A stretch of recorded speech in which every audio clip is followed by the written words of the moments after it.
In 17 states right now, a law is moving through the legislature that would make it illegal for you to drive your own car. Not because you caused an accident, not because you got a DUI, because a device you never installed, a device you never agreed to, couldn't be plugged into your vehicle. The device is called an Intelligent Speed Assistance Unit, the ISA. And the mandate says if your driving record triggers the requirement, every vehicle registered in your name must have one installed. If a vehicle can't accept the device, you cannot legally drive it. Here's the problem. The ISA only works on vehicles with an OBD2 port, 1996 and newer. Every truck, every car, every SUV built before 1996, no port. The device has nowhere to plug in, which means, under this law, your 1985 F-150, your 1972 Chevelle, your 1969 Bronco, legally undrivable, not because you can't drive, because your vehicle is the wrong year. That is the law as written. But what nobody is telling you is who wrote it, who lobbied for it, who holds the patents on the only equipment certified to fulfill the mandate,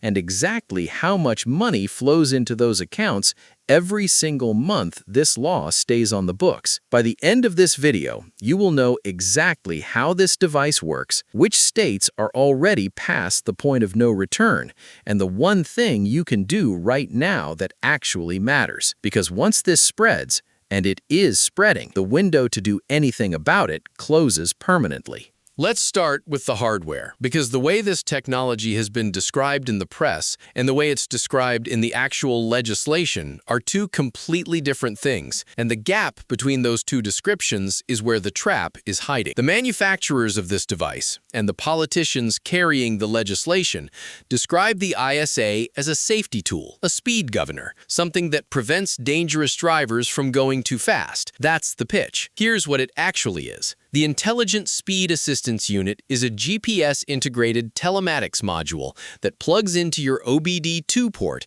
and reads the vehicle's speed data in real time. It cross-references your GPS coordinates against a map database of posted speed limits. When your speed exceeds the limit, the device intervenes. Depending on the configuration, it cuts throttle response, applies haptic feedback to the accelerator pedal, or triggers an audible alert. That is the passive version. The active version does something different. It can apply engine torque reduction directly through the OBD port, meaning the car physically cannot accelerate past the posted limit, regardless of how hard you press the pedal. You are not driving the vehicle at that point. The device is. But here is what the press release does not mention. The device is transmitting continuously. Every second you are driving, your GPS coordinates, your speed, your braking events, your location history, all of it is being logged to a server operated by the vendor, not the government, the private company that manufactured the device and leases it to you for $150 a month to use. The ISA is not a speed limiter. It is a permanently active black box that charges you a monthly subscription for the privilege of being monitored inside a vehicle you already own and already paid for. The speed management is the feature they use to justify mandating it. The data pipeline is the product they actually built. This is not a future threat. This is not a proposal being debated in some committee. In several states, some version of this mandate is already in statute or on the governor's desk right now. And the pattern of how it spreads is not random. It follows money. Illinois is the furthest along. The Illinois legislation, House Bill 3096, mandates ISA installation for any driver convicted of certain moving violations, 2 speeding tickets within a 12-month period, or a single ticket for going 26 miles per hour over the limit. The device must be installed in every vehicle registered to that driver before their license is reinstated. Washington State passed parallel language in 2024.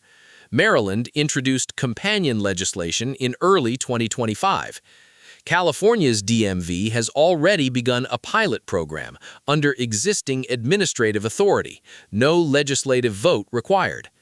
The European Union mandated ISA on all new vehicles sold after July 2024. Every automaker selling into Europe is now building the infrastructure into the base architecture of new platforms. The hardware is already there.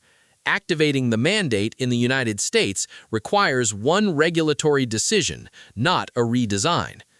Here is the detail the press misses. In Illinois, the law does not just apply to the cars you drive. It applies to every vehicle registered in your name. You have a daily driver, a work truck, and a project car sitting in the garage.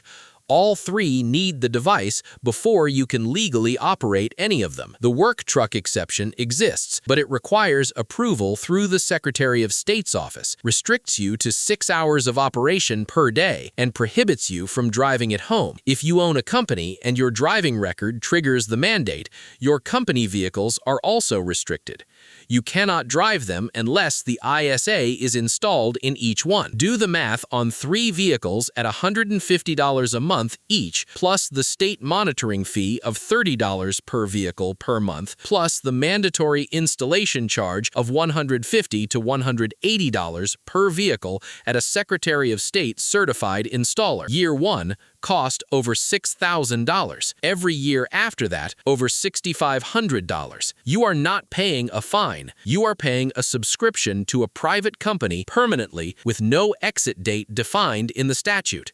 So, if this channel has shown you something the dealership, the DMV, and the evening news aren't covering, hit subscribe.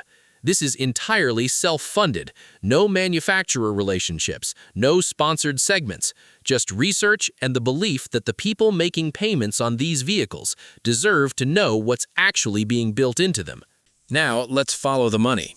Because when you look at who lobbied for this legislation and who holds the patents on the equipment the legislation mandates, you stop looking at this as a safety program. You start looking at it as a revenue capture operation dressed in legislative language. The ISA patent landscape is controlled by a small number of companies. Primary certified vendor in the Illinois program is Controlled Tech Solutions, operating under the brand name ISA Track.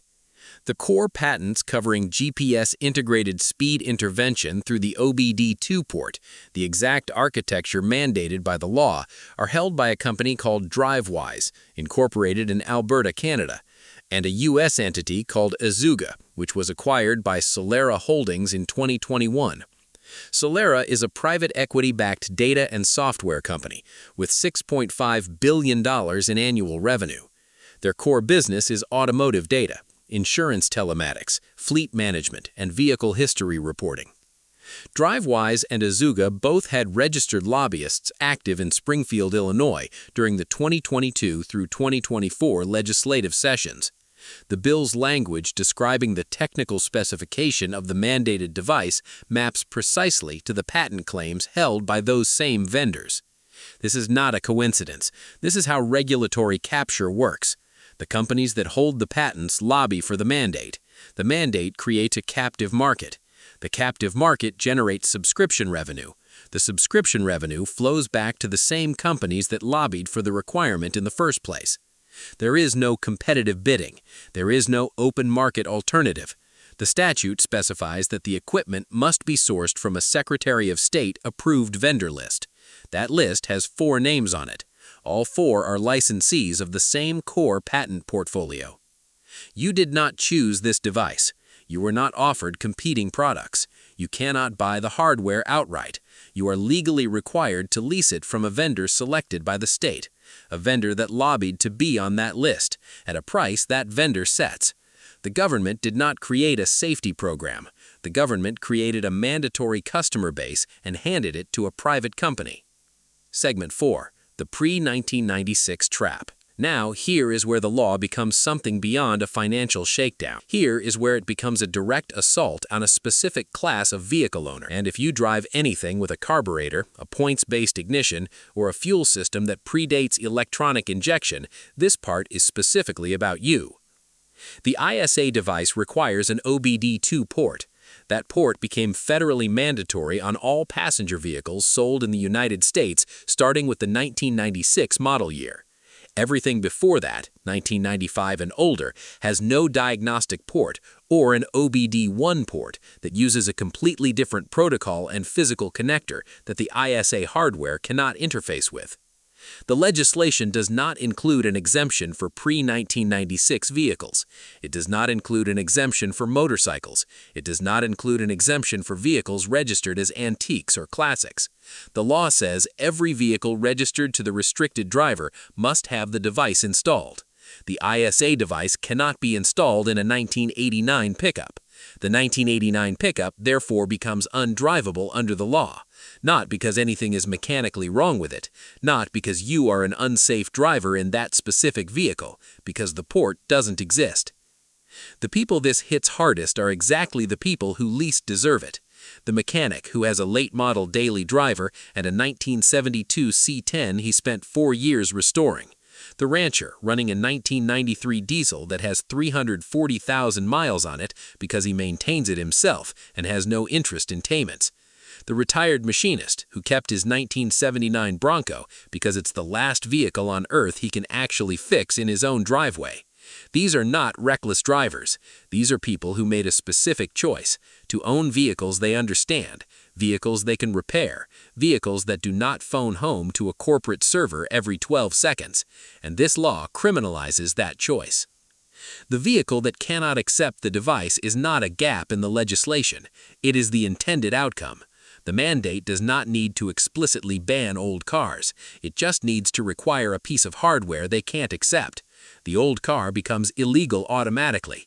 The mechanic who built it loses his right to drive it, and the only legal path back to the road runs directly through a $6,500 per year subscription to a company he has never heard of. Here is what the coverage on this topic almost always gets wrong. It tells you to be angry. It does not tell you where to point it. The first thing that does not work, complaining in comment sections. The companies holding these patents are not reading YouTube comments. Your outrage, contained inside a platform, is worthless to your cause and valuable to the platform. The California AB 2622 vote in 2023, a similar telematics mandate, was pulled from the floor after the Assembly Transportation Committee received over 14,000 constituent contacts in a 6-week window. The volume of direct constituent contact was cited explicitly in the committee chair's statement explaining the withdrawal. The relevant committee is the House Transportation, Vehicles, and Safety Committee. The second lever is the pre-1996 exemption. The law as written does not have one. Proposing a clearly defined antique vehicle exemption, vehicles manufactured before model year 1996, registered as non-commercial and limited to a specific annual mileage threshold, gives legislators a path to modify the bill without killing it entirely. You have 2 pieces of leverage right now: direct constituent contact to the specific committee members holding the bill, and a targeted amendment proposal that addresses the pre-1996 gap that the law's own drafters apparently did not think through. Both require 10 minutes of actual effort. Neither requires a lawyer, a lobbyist, or a protest. The window is open. Every new car sold in the United States is required to ship with a federally mandated automatic emergency braking system, and that sensor array collects continuous data, what that data is actually used for, which federal agency has access to it without a warrant, and why the 2024 Infrastructure Act quietly removed the opt-out provision that existed in the original rule. That is the next video. By the end of it, you will know exactly what the new mandate records, who receives it, and which model years are still outside the sensor requirement. Watch it next.